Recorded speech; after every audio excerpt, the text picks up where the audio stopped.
So maybe one day we're going to look at the video and think, wow, people really had their own cars. What a crazy idea. Hi, I'm Hagar Biri, an architect, urbanist, and a city user. And today I'm commenting on the new Bolt video, Feels Like Home.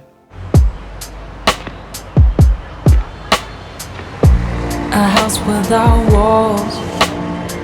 I know a house without walls.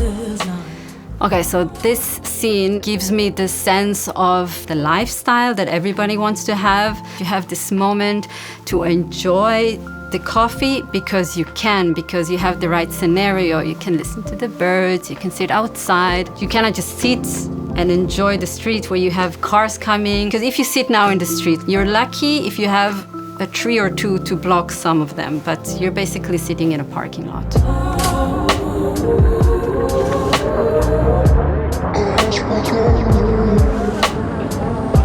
A house without love.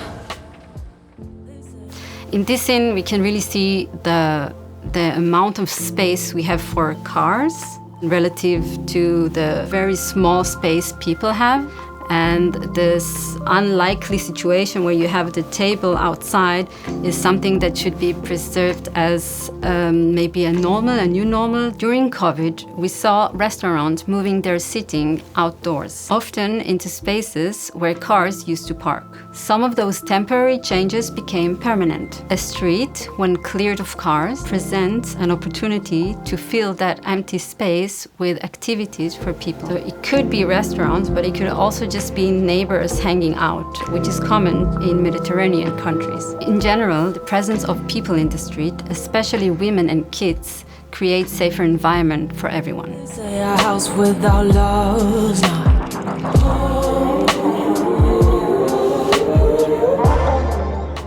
A kid playing in a vast parking lot is actually a strong symbol. Dead-end streets, which typically lead nowhere, are in fact like a big parking lot between buildings. This area potentially can be a great place for kids to play and for people to meet up. The Mauerpark in Berlin is a very good reference for a cultural place connecting people in the city.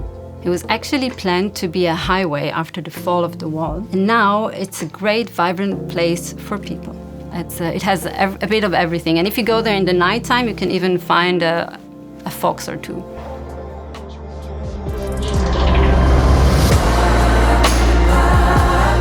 So somehow we associate gardening with the old ladies, which is nowadays not really true, because everybody do it and everybody can benefit from it.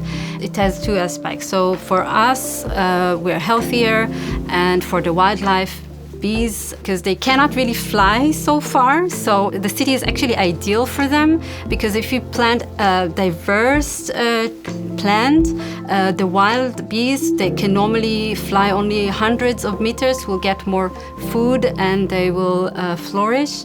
And this is, of course, important for us people.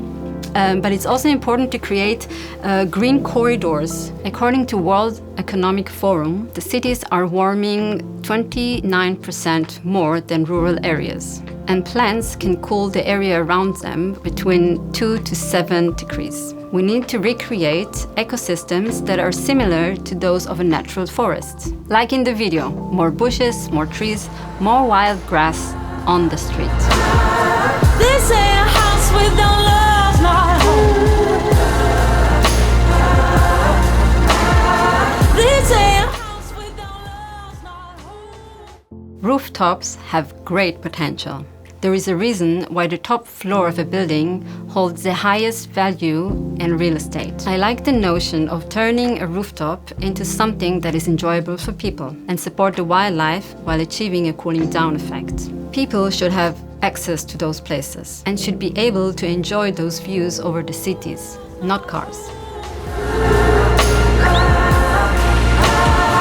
You said a house without walls, not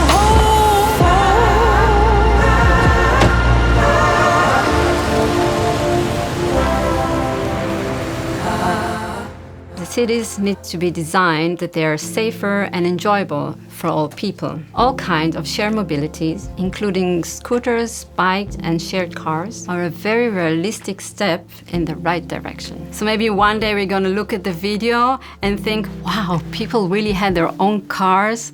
What a crazy idea.